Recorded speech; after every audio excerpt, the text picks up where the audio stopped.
Merhaba arkadaşlar, Ören Hanım YouTube kanalıma hoş geldiniz. Bugün size tığ işi çok hoş, çok tatlı bir bebek patiği modeli anlatacağım. Hem kız hem erkek bebeklere uyar. Şöyle 20 dakikada bitirebileceğiniz, 1 saatte bir çiftini bitirebileceğiniz, çok kolay, çok çabuk ilerleyen, tek parça örülüp böyle dikerek oluşturulan bir patik modeli. Evet, ne kadarlık bebekleri yapacaksın diye sorarsanız 6 ay 1-1,5 yaşa kadar olur. Siz daha küçük yapmak isterseniz de bir sıra eksik yapabilirsiniz. Evet, hazırsanız şöyle malzemeleri göstereyim.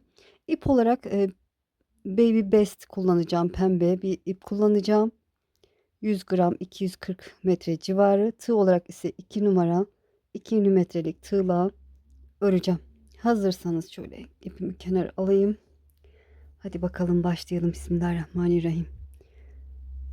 Kare şeklinde motif yapacağız. Sonra dikip oluşturacağız. 6 tane zincir çekelim. 1, 2, 3, 4, 5, 6 tane zincir çektim. İlk yaptığım zincire bu şekilde başına dolamadan batıyorum. 1, 2 zincir çektim. Tığıma doladım. Bu yuvanın içine bir dolayıp 2 defa da çektiğim trabzan yapıyorum. Tığıma doladım. Aynı yuvaya bir trabzan daha yapıyorum. 2 zincir çekiyorum. Tığıma doladım. Aynı yuvaya 3 tane trabzan. 1, 2, 3. Trabzanları bir dolayıp 2 defa da çekiyoruz. 2 zincir. Tığıma doladım. 3 trabzan daha yapıyorum. 1, 2, 3. 2 zincir çekiyorum. Aynı yuvaya 3 trabzan daha yapıyorum. 1, 2, 3. Evet. 4 tane üçlü trabzanım oldu gördüğünüz gibi. Burada bir zincir çekiyorum. Tığıma doladım. İlk yaptığım zincirin tepesine giriyorum. Bakın bu şekilde girdim. İlmeği aldım. Dolayıp tek seferde çektiğim çakma sık iğne yaptım. Sonrasında 1, 2, 3 zincir çekiyorum. Tığıma doladım. Bir üst sıraya geçmiş oldum. Hemen buraya bakın. Bu yuvaya, zincir boşluğuna 1, 2 trabzan yapıyorum. Zincirde trabzan kabul edersem 3 tane oldu. Tığıma bir zincir çekiyorum. Tığıma doladım. Karşıdaki yuvanın içine giriyorum. 3 tane trabzan. 1, 2, 3. 2 zincir çekiyorum. Tığıma doladım. Aynı yuvaya 3 trabzan daha yapıyorum. Burası köşe olacak. 4 köşeli kare bir motif yapacağız. Evet, aynı yuvaya 3 trabzan yaptım. Diğerine geçti. Bir zincir çekiyorum. Tığıma doladım. Sıradaki zincir yuvasına, köşesine 3 trabzan. 1, 2, 3. 2 zincir çekiyorum. Tığıma doladım. Aynı yuvaya batacağım zaman 2 zincir çekiyorum. Ve aynı yuvaya 3 trabzan. 2, 3. Diğerine geçti. Bir zincir çekiyorum. Tığıma doladım. Sıradaki yuvaya geçiyorum. Zincir yuvasına 3 trabzan. 2 zincir. Aynı yuvaya 3 trabzan.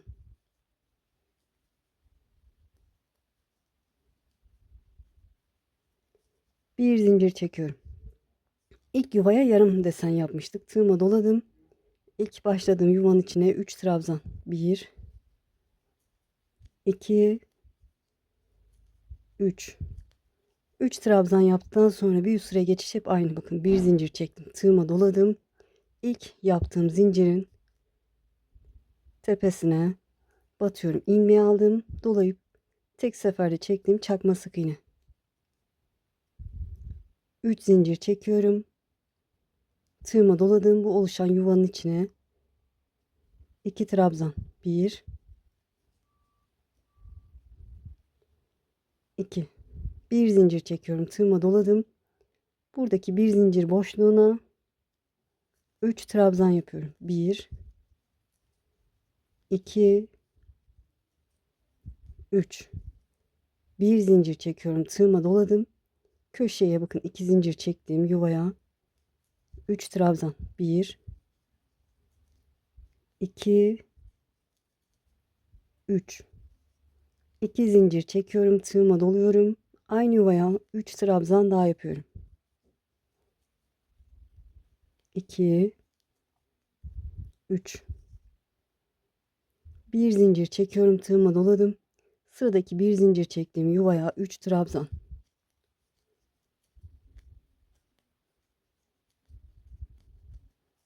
1 zincir tığıma doladım. Köşeye giriyorum. 3 trabzan. 1, 2, 3. Köşeler hep aynı.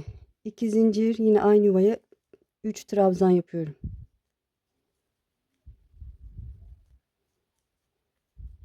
Evet. Bir zincir yuvasına 3 trabzan.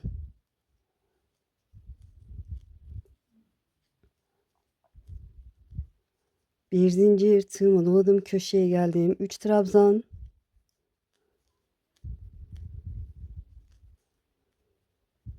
2 zincir aynı yuvaya 3 trabzan. 2, 3. Bir zincir tığıma doladım. Buradaki bir zincir yuvasına 3 trabzan. 2, 3. Bir zincir çekiyorum. Tığıma doladım. İlk başladığım yuva. Buraya 3 trabzan yapıyorum. 1, 2, 3. Bir üst sıraya geçeceğiz. Ne yapıyorduk? Bir zincir çektim. Tığıma doladım. İlk yaptığım zincirin tepesine batıyorum. İlmeği aldım, doladım. Tek seferde çekiyorum. 3 zincir çekiyorum. Bir üst sıraya geçmiş oldum. Evet. Hemen aynı yuvaya 2 trabzan. 1, 2. Bir zincir çekiyorum. Tığıma doladım. Buradaki zincir yuvasına bu sefer 2 trabzan yapıyorum. 1, 2. Tığıma doladım. Karşında ilk trabzanın tepesine trabzan yapıyorum. Yan yana 3 trabzan yapıyoruz. 1, 2, her birine bir batıyorum. 2, 3. Tığıma doladım. Zincir boşluğuna 2 trabzan. 7 tane trabzanım oldu gördüğünüz gibi. Bir zincir çekiyorum. Tığıma doladım. Köşeye geçiyorum. 3 trabzan.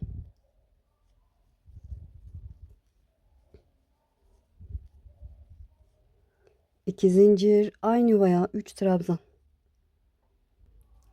Evet, kamera çok yukarıdaymış. Göremedim. Aynı yuvaya 3 trabzan daha yapıyorum. 2, 3. Bir zincir çekiyorum. Burada yaptığım işlemin aynısını buraya da yapacağım. Tığıma doladım. İlk zincir yuvasına 2 trabzan yapıyorum. 1, 2. Tığıma doladım. Karşında 3 trabzan var. Her birine bir batıyorum. 1, 2, 3. Tığıma doladım. Zincir boşluğuna 2 trabzan. 1, 2. 7 tane oldu yine.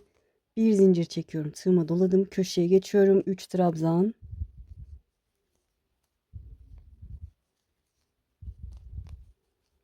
2 zincir.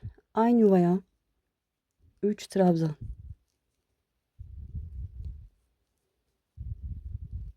Sonra bir zincir.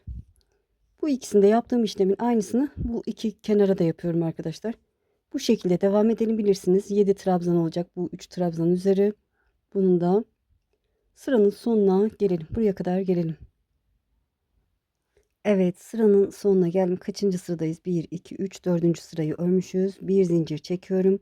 Tığıma doladığım ilk yaptığım zincirin tepesine batıyorum. İlmeği aldım, doladım. Tek seferde çekiyorum. 3 zincir. Dediğim gibi bir üst sıraya geçiş hep aynı şekilde olacak. Tığıma doladım. Hemen aynı yuvaya 2 tane trabzan yapıyorum. Bir zincir tığıma doladım. Sıradaki zincir yuvasına bakın buraya 2 trabzan. Tığımı doladım. Karşında 7 trabzan var. Her birine bir batarak ilerliyorum.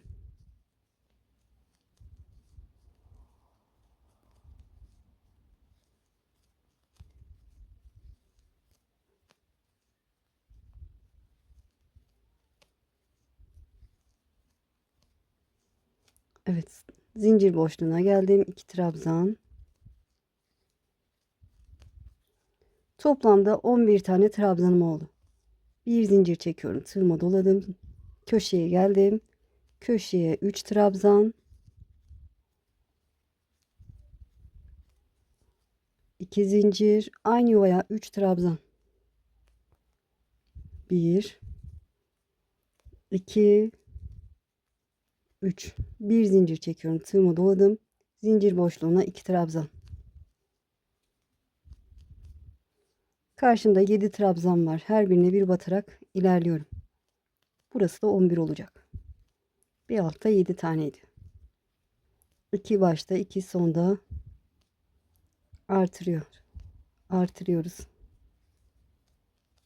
Evet, zincir boşluğuna 2 trabzan. Bir zincir çekiyorum. Tığıma doladım. Köşeye geldim. Köşedeki yuvaya 3 trabzan. 2 zincir. Aynı yuvaya 3 trabzan.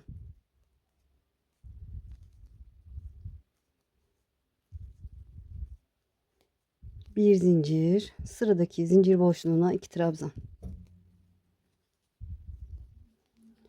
Evet, iki kenarını yaptık. Şöyle gördüğünüz gibi. Bu ikisini yaptığımız gibi diğer ikisini de yapalım. Bir üst sıraya geçişi yine göstereceğim. Evet, sıranın sonuna geldim. Bir zincir çektim. Tığıma doladım. Yine köşeye batıyorum. İlmeği aldım. Dolayıp tek seferde çektiğim çakma sık iğne yaptım. 3 zincir. Bir üst sıraya geçmiş olduk. Tığıma doladım. Hemen aynı yuvaya 2 trabzan. Bu şekilde ilerleyecek arkadaşlar. 2 trabzan yaptıktan sonra bir zincir çekiyorum. Tığıma doladım. Sıradaki zincir yuvasına 2 trabzan. Karşında 11 tane trabzan var. Her birine bir batarak ilerliyorum. Şöyle hızlıca yapayım. Bu sırada 15 tane olacak. 2 başta 2 sonda artırma yaptığımız için.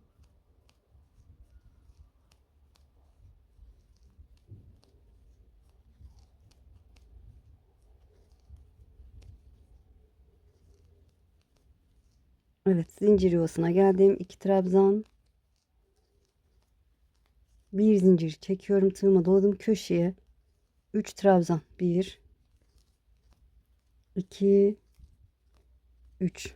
2 zincir çekiyorum. Tığıma doladım. Aynı yuvaya 3 trabzan. 1 2 3. Bir zincir. Tığıma doladım. Zincir yuvasına 2 trabzan. Karşımda 11 trabzan var. Her birine bir batarak devam edeceğim. Sayısı 15 olacak dediğim gibi. Bu kenarda ne yaptıysak aynı işlemi diğer 3 kenara da uygulayalım. Bir üst sırada yine 2 başta 2 sonda artırma olacak. 15 ise 19 tane olacak. O şekilde her sırada trabzan sayısı 4 tane artacak. Ne kadar öreceğiz? Bakın 1, 2, 3, 4, 5, 6. sıradayız. Toplamda 9 sıra olana kadar bu şekilde devam edelim. Sonrasını göstereceğim ama daha küçük yapmak isteyenler bir sıra eksik yapabilirler. Bitirdikten sonra da santim olarak vereceğim. Evet, gördüğünüz gibi tamamladım. 9 sıra olana kadar ördüm. Yine de beraber sayalım. 1 2 3 4 5 6 7 8 9 sıra. Buradaki trabzan sayısı da 27 tane olana kadar artırma yapmış olduk. Daha küçük yapanlar dediğim gibi bir sıra eksik yapabilirler. Şöyle santim olarak vereyim. 15 santim kadar gördüğünüz gibi. Buradan da 15 santim görünüyor. Kare motifimizi oluşturduk. Şimdi dikimini yapacağız. Dikimi için de böyle ben kestim arkadaşlar. En son bir zincir çekip ipimi kestim. Şöyle ipiniz telleniyorsa 3 tel ile dikebilirsiniz. Benimki telleniyor, o yüzden 3 telini ayırdım. Dikeceğim. Şimdi nasıl patik şeklini vereceğiz? Düz kısmı bana bakıyor. Şöyle sonra düz kısmını alta geçirdim. Şöyle başlangıç bitiş ipim de burada. Şöyle ikiye katladım. Üçgen şeklini aldı. Üçgen şeklini aldı. Şuradan itibaren dikeceğim. Tam ortadan nasıl ortayı bulacağım? Şöyle bakın. 27 tane trabzan var. 14.'ye işaret koyacağım. Şöyle bakın. Burada ilk 3 trabzanla başlamıştık. Tam ortadaki yukarıya doğru çıkıyorum. Bakın tam ortadaki bu. Ona işaret koyabiliriz, koymayabiliriz. Arka taraftan da aynı şekilde. Şöyle 3 trabzan olan sıra gördüğünüz gibi ortada, bir üstte 7 trabzan var. Tam ortadaki. Ben yukarıya doğru çıkıyorum. Şurası.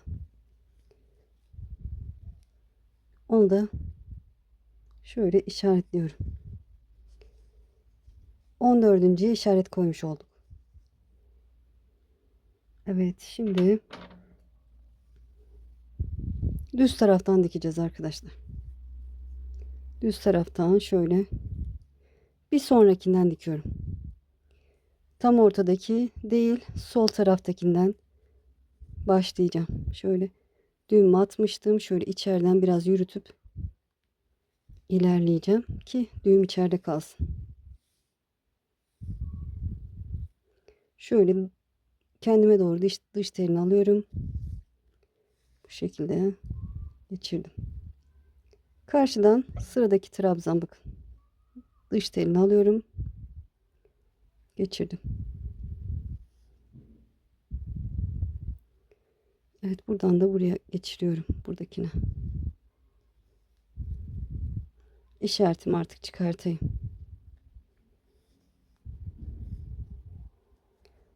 Evet, şöyle göstereyim. Bir sonraki trabzan ve buradaki bir sonraki trabzan dış tellerini alarak dikiyorum. Sıradaki trabzan, bu taraftaki trabzanın da dış telini. Bunun arka telini, buradakinin ön telini alıyorum. İç tellerini değil, dış tellerini alıyoruz. Böyle düzgün olsun. Tersinden dikseydik de iç tellerini alarak dikecektik. Aynı hesaba geliyor. Aynı görüntü olurdu.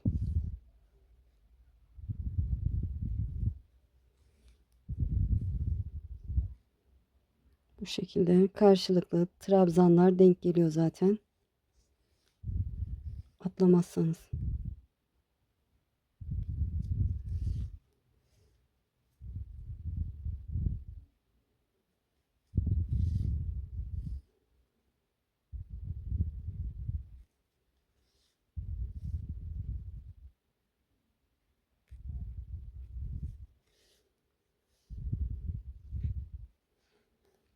Evet. Şöyle.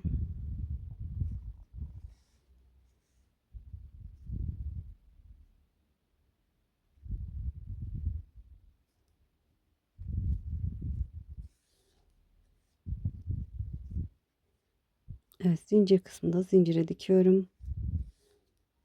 Böyle tam denk gelecek şekilde trabzanlar trabzana,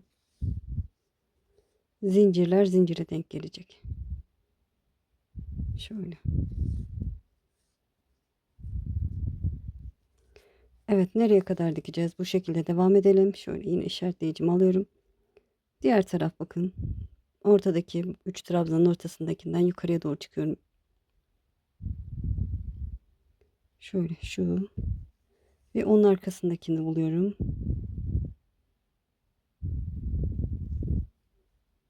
Evet. Şöyle buraya işaretleyici koydum, ikisine bir. Buraya kadar dikelim. Evet, bakın işaretlediğim yerin bir öncesindeyim. Şöyle işaretimi çıkartıyorum. Yani tam ortaya kadar dikmiş olduk bu kenarda, iki kenarda. Bu işaretlediğim yerde dikiyorum. Tamamdır. Şimdi şöyle bakın. Burun kısmı burası olacak. Bu şekilde bakın. Uç kısmı, üçgen olan kısmı buraya getiriyorum. Şöyle ipimi içe saklayacağım. Şöyle aynı yerden girip şöyle köşeden bakın bu şekilde çıkıyorum. Önce sağa doğru dikeceğiz. Yine dış tellerini alarak dikiyorum. Bu şekilde.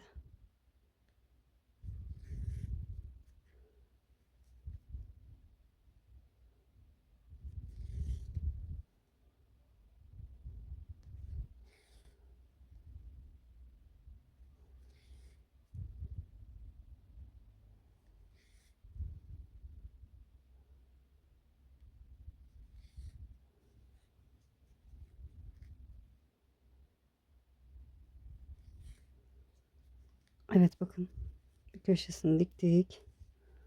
Burada ipimizi kopartıp devam edebiliriz ama ben şöyle içeriden yürüteceğim arkadaşlar, şu şekilde. Böyle hem seyrek dikeceğim hem de içeriden yürüteceğim. Bu şekilde siz de yapabilirsiniz. Bu tarafı dikmek için ortaya geliyorum tekrar. Şöyle. Evet, bu tarafa başladım. Şöyle ilk önce köşeyi son diktiğim yerle birlikte birleştirdim. Yine dış telleri alarak dikiyorum.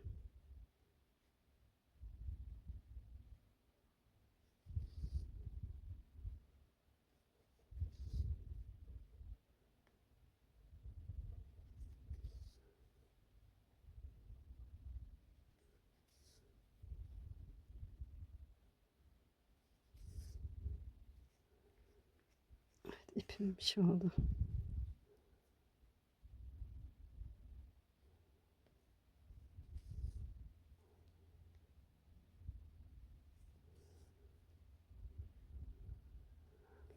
Evet, tamamdır. Şöyle bakın burun kısmında oluşturmuş olduk. Şöyle içeriye girip içeriden düğüm atacağım. Şöyle iç kısımdan düğüm atalım. İpimizi keselim. Ben de kesip döneceğim. Evet, şöyle göstereyim bakın. Burası burun kısmı oldu. Burası topuk kısmı oldu. Şöyle tutayım. Bakın böyle. Bu kısımda bilek kısmı oldu arkadaşlar. Şöyle iki katlıyorum burayı. Şöyle desenli. Kendinden desenli oldu. Şöyle. Evet, mankenin ayağına geçireyim. Hatta diğerini geçirdim ben. Bakın bu şekilde. Tavanı da gayet rahat, rahatsız etmeyecek şekilde. Arkası da bu şekilde dikişi gördüğünüz gibi. Burun kısmını üçgen şeklinde dikmiştik. Böyle. Diğerini de ben mankenin ayağına geçireyim. Evet, bunu da bebek mankenin ayağına geçirdim. Böyle. Aslında büyük arkadaşlar, gördüğünüz gibi. Manken ayağı küçük olduğu için 1 yaşa, 1,5 yaşa kadar olur diye düşünüyorum. Böyle bir oturuşta bir çift örebilirsiniz. Bu mantıkla kendinize de yapabilirsiniz. Daha büyük çocuklarınıza da yapabilirsiniz arkadaşlar. İstek olursa büyüklere göre de yapabiliriz. Dediğim gibi hem burun kısmı çok güzel, gayet ideal. Bunu iki şişle de yapabiliriz. Vardı mı hatırlamıyorum ama o kadar çok mu denerdim ki. Var mı yok mu hatırlayamadım şimdi. Evet, iki şişle de yapılabilir bu şekilde, bu mantıkla harika olur. Renk renk örüp satabilirsiniz. Sevdiklerinize hediye edebilirsiniz. Böyle arabayla gidiyorsanız yolda bile örüp kime gidiyorsanız hemen dikip hediye edebilirsiniz. Böyle. İnşallah anlatımdan memnun kaldınız. Beni izleyerek yaptığınız için çok çok teşekkür ederim. Kanalıma abone değilseniz abone olursanız sevinirim. Abonelik tamamen ücretsiz. Videolarımı beğenip paylaşırsanız, yorum yaparsanız bana destek olmuş olursunuz. Böylelikle size daha güzel modellerle gelirim karşınıza. Evet, şimdi değil de ileride örmek istiyorum derseniz kaydet butonuna basın. Kaydettiğiniz videolar arasında bulabilirsiniz. Sizi çok seviyorum. Kendinize iyi bakın. Allah'a emanet olun. Hoşça kalın.